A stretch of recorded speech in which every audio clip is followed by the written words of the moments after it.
परम पूज्य गुरुदेव परम वंदनीय माताजी सूक्ष्म रूप से विद्यमान है। नमन करता हूँ, मानव मात्र को प्रणाम करता हूँ। दोस्तों, आदिशक्ति माँ गायत्री प्राणों की देवी है, जो प्राण रूप से एक अदृश्य रूप से संपूर्ण प्राणियों में जीवन का जो कारण है वो प्राण है, और प्राण ही आदिशक्ति माँ गायत्री है। तो संपूर्ण प्राणी जिसकी वजह से जिंदा है वो आदिशक्ति माँ गायत्री है, वो प्राण हैं। तो हम उनको नमन करते हैं, ऐसे प्राणों को जिन प्राणों ने चराचर जगत में 84 लाख प्रकार के भिन्न भिन्न भांति भांति के जीव जंतु वृक्ष वनस्पतियों का विशाल और अनंत जीवनों के प्रकार जो विद्यमान किए हैं, और संपूर्ण चराचर जगत में संपूर्ण जीवों के जीवन क्रम का निर्धारण, संपूर्ण जीवों के आहार का प्रबंध, संपूर्ण जीवों के जीवन मृत्यु का प्रबंध, संपूर्ण जीवों के धरती पर रहने का उद्देश्य, और संपूर्ण जीवों में अपने लक्ष्य की प्राप्ति, ये गुण जो सूक्ष्म रूप से प्रत्येक आत्मा के अंदर होते हैं। जो आत्मा दोस्तों हमारा भारतीय सनातन धर्म संस्कृति दो मूलभूत सिद्धांतों को मानती है। एक है पुनर्जन्म के सिद्धांत पर अटूट मान्यता, और आज तो प्रमाणित भी करने की स्थिति में हम आ गए हैं। विज्ञान के द्वारा कुछ ऐसी शोधें हुई हैं जिनमें हम अब आत्मा के स्वरूप को हम देख पाएंगे। तो आज मानव है कौन, इस बात के लिए समस्या खड़ी हो गई है, क्योंकि आज के जो स्थिति है वो सारे संसार में बड़ी विस्फोटक स्थिति सी बन गई है। और सारे विश्व में जैसे परम पूज्य गुरुदेव ने पहले ही घोषणा की है, जब महाकाल का अवतरण होगा तो वो रुद्र रूप में प्रस्तुत होता है, जो हम लोगों ने कोरोना काल के माध्यम से देखा। दुनिया ने कुछ ऐसी चीज़ें महसूस की है जो धरती पर मानवों के सोच से परे की बातें थी। उनमें से एक कोरोना का आगमन रहा, जिसने सारी मानव जाति को अपने संपूर्ण जो कार्य कर रहे हैं उन पर चिंतन करने के लिए, पुनः विचार करने के लिए मानवों को समय दिया गया, और क्वारंटाइन पूरी दुनिया रही। दोस्तों, आज ऐसी दुनिया में जहां विज्ञान के आविष्कार आर्टिफिशियल इंटेलिजेंस से लेके आर्टिफिशियल जनरल इंटेलिजेंस तक का प्रयोग मानव जाति आज कर रही है, और एक तरफ मानवों के बीच जो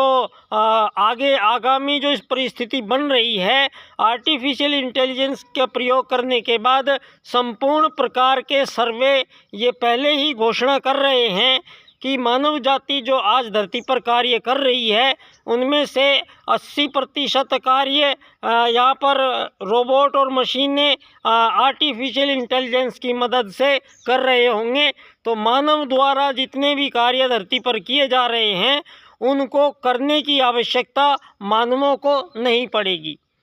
तो पहला एक प्रश्न जो बड़ा खड़ा होता है कि मानव फिर करेंगे क्या धरती पर। इस बात का एक सारे संसार के सभी मानवों में ये इस तरह की जो बातें हैं वो दिखाई दे रही है। सारी दुनिया में जो ये आज़ाद देशों के रूप में अलग अलग सीमा रेखाओं को खींचकर और उन सीमा रेखाओं में मानवों को भरा गया है, और उन सीमा रेखाओं में उन मानवों ने पिछले 70 साल में जनसंख्या विस्फोट हुआ है। केवल सारी दुनिया का ध्यान संतानोत्पत्ति पर रहा है, और मानवों की जनसंख्या इस कदर बढ़ती चली गई, और मानवों के जो जीवन का जो उद्देश्य रखा गया पिछले 150 सालों में, वो रोटी कपड़ा मकान चिकित्सा स्वास्थ्य सम्मान ये चीज़ प्राप्त करने के लिए भौतिक जीवन दर्शन में ही संपूर्ण मानव जीवन को झोंक दिया गया, और मानव जीवन के महत्वपूर्ण और कीमती समय को यहाँ पिछले 2500 वर्षों से मानवों को कृत्रिम रूप से धरती पर पहले गुलाम बनाया गया और फिर उनको अब आज़ादी के सर्टिफिकेट बांटे जा रहे हैं। धरती पर एक ही प्रजाति के किसी भी जीव में आज़ादी संभव नहीं है। ये बात परम सत्ता परमात्मा ने वेद के माध्यम से सर्वप्रथम कही है। धरती पर आत्मत सर्वभूतेषु का सूत्र ही धरती पर सबसे पहले परमात्मा सत्ता ने बोला है और उसी के सूत्र के अनुरूप यहाँ चींटी, तोता, हाथी, कबूतर, शेर, बंदर, चाहे मधुमक्खी, वो सभी के सभी अपने जीवन काल को आत्मत सर्वभूतेषु और वसुधैव कुटुंबकम इन दो सिद्धांत के अनुसार ही धरती पर रहने की इजाज़त है उनको, और वो लाखों करोड़ों वर्षों से यहाँ धरती पर एज इट इज़ विद्यमान है। किसी भी जीव में किसी भी प्रकार की कोई त्रुटि नहीं आई है और वह आत्मत सर्वभूतेषु के सिद्धांत के अनुसार प्रत्येक प्रजाति का जीव अपने दूसरे प्रकार के जीव को आत्मवत के भाव से देखता है। आत्मवत का अर्थ ये हुआ कि मानव है कौन, ये सवाल पैदा हुआ है दोबारा से भारत भूमि में, और ये हुआ है राजनीतिक क्षेत्र में। दोस्तों, ये वो पावन भूमि है जहाँ उस एक शख्सियत का जन्म हुआ है, जहाँ धरती पर राजनीति करने से पहले मानव के परिचय पर पुनः विचार किया गया है और हमारी वेदवाणी को राजनीति में पुनर्स्थापित किया है वो सूत्र प्रदान करने वाले पंडित दीनदयाल उपाध्याय जी। पंडित दीनदयाल उपाध्याय जी की जन्मस्थली जहाँ इस बीज मंत्र का आविर्भाव हुआ है, पुणे से वेद सूत्र को राजनीति में प्रतिपादित करने का कार्य, दोस्तों यहाँ पर इस कार्य में एक और सहभागिता है, एक और जुड़ाव है जो मैं आप लोगों से चर्चा करना आवश्यक है। दोस्तों, इस धरा पर स्वयं महाकाल प्रज्ञावतार के रूप में परम पूज्य गुरुदेव पधारे और संपूर्ण युग निर्माण योजना को प्रस्तुत किया और सारे संसार के सम्मुख युग परिवर्तन का लक्ष्य निश्चित रूप से निर्धारित किया गया और परम पूज्य गुरुदेव सूक्ष्म और कारण रूप से आज सूर्य की किरणों में ही समाकर और प्रत्येक मानव की विचारधारा में दिमाग में घुसकर काम कर रहे हैं। दोस्तों, ऐसी युग परिवर्तन की, युग निर्माण की जब नींव आधारशिलाएं रखी जा रही थी, उसी समय परम पूज्य गुरुदेव जो स्वयं महाकाल थे और पंडित दीनदयाल उपाध्याय जो मथुरा के चंद्रभान नंगला गांव के थे, तो दोनों परम पूज्य गुरुदेव भी कम अवस्था में साधक थे। उसी समय दीनदयाल जी भी छोटे थे, तो परिचय हुआ और परम पूज्य गुरुदेव से दीनदयाल जी अक्सर मिलते रहे। और इस बात का प्रमाण मैंने एक चित्र आपको प्रस्तुत किया है, जिसमें परम पूज्य गुरुदेव सीढ़ी पर बैठे हैं और दीनदयाल जी नीचे सीढ़ी पर बैठे हैं और बीच में उनके जो आँखों के भाव के जो विचार चल रहे हैं वो उसी समय के हैं जब बम्बई अधिवेशन में पंडित दीनदयाल उपाध्याय जी को 4 राजनीतिक सूत्र प्रस्तुत करने थे।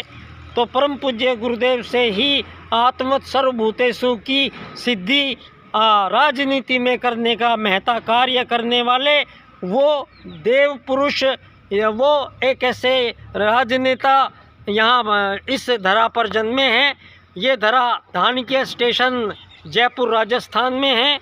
और ये पंडित दीनदयाल उपाध्याय जी की जन्मस्थली है। दोस्तों, मैं बच्चा डॉक्टर पिछले 25 साल से पंडित दीनदयाल उपाध्याय जी के 4 राजनीतिक सूत्रों की मैंने अध्ययन चिंतन मनन किया है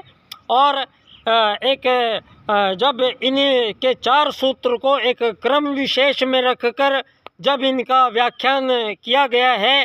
तो इसके जो परिणाम उपस्थित हुए हैं वो विश्व को नई राजनीति प्रदान करते हैं। और धरती पर जो जो हजार सालों से मानवों के बीच ऐसे कार्य चल रहे हैं जो हो ही नहीं सकते। मानवों के बीच त्रुटिवश जितने भी युद्ध, शोषण, वध, हत्याएं सारी दुनिया में चल रही हैं, ये सारी समाप्त होने का समय आ गया है। और मानवों के बीच जो कृत्रिम रूप से विभेद पैदा किए गए और मानव को अमीर, गरीब, मालिक, नौकर के रूप में बांटकर कार्य किया गया है, उस कार्य का समापन करने वाले पंडित दीनदयाल उपाध्याय जी, जिन्होंने विश्व राजनीति को अर्थायाम का राजनीतिक सूत्र प्रदान किया। अर्थायाम में दीनदयाल जी ने स्पष्ट किया कि दुनिया में ऐसी राजनीति लाएंगे जहां किसी भी मानव को पूरे जीवन काल में धन की कमी ना हो और ना किसी के पास धन की अधिकता हो। एक ऐसी राजनीति हमें दुनिया में लानी है जो मानव को एक शरीर नहीं मानती है, मानव को एक आत्मा मानती है। तो शरीर के कार्यों का जितना भी बोझ मानवों पर ढोया गया है, ये सारा बोझ उतारने की बात दीनदयाल जी आर्थिक लोकतंत्र के माध्यम से करेंगे और अंत्योदय की प्राप्ति हम करेंगे। तो विश्व को युग परिवर्तन के इन क्षणों में मैं विशेष पंडित दीनदयाल उपाध्याय जी का ये स्थल आज परम पूज्य गुरुदेव की इस जन्म में भी अनुकंपा हो गई है और परम पूज्य गुरुदेव परम वंदनीय माता जी के सूक्ष्म संरक्षण में यहाँ से थोड़ी सी ही दूर कालवाड़ गायत्री शक्तिपीठ आज माँ गायत्री का प्राण प्रतिष्ठा होगी। और हरिद्वार से हमारे आदरणीय डॉक्टर चिन्मय पांड्या जी कालवाड़ आएंगे और आज उनसे भेंट होगी और पंडित दीनदयाल उपाध्याय जी के 4 राजनीतिक सूत्रों की व्याख्या मैंने जिस क्रम से की है, आर्थिक लोकतंत्र द्वारा अर्थायाम आधारित एकात्म मानववाद की स्थापना से अंत्योदय की प्राप्ति हम करेंगे। तो इस पर कुछ साहित्य आज फिर मैं उनको भेंट करूंगा। और इस बार यहाँ पर मैंने अपने इन 4 सूत्रों पर उनके जन्म दिवस पर मुझे बोलने के लिए मौका दिया गया था, उसके लिए बहुत बहुत धन्यवाद है परम पूज्य गुरुदेव का। और मैं अगले हर अपने कार्य के लिए सर्वथा हर घड़ी तैयार हूँ। युग निर्माण सैनिक, बच्चा डॉक्टर। धन्यवाद।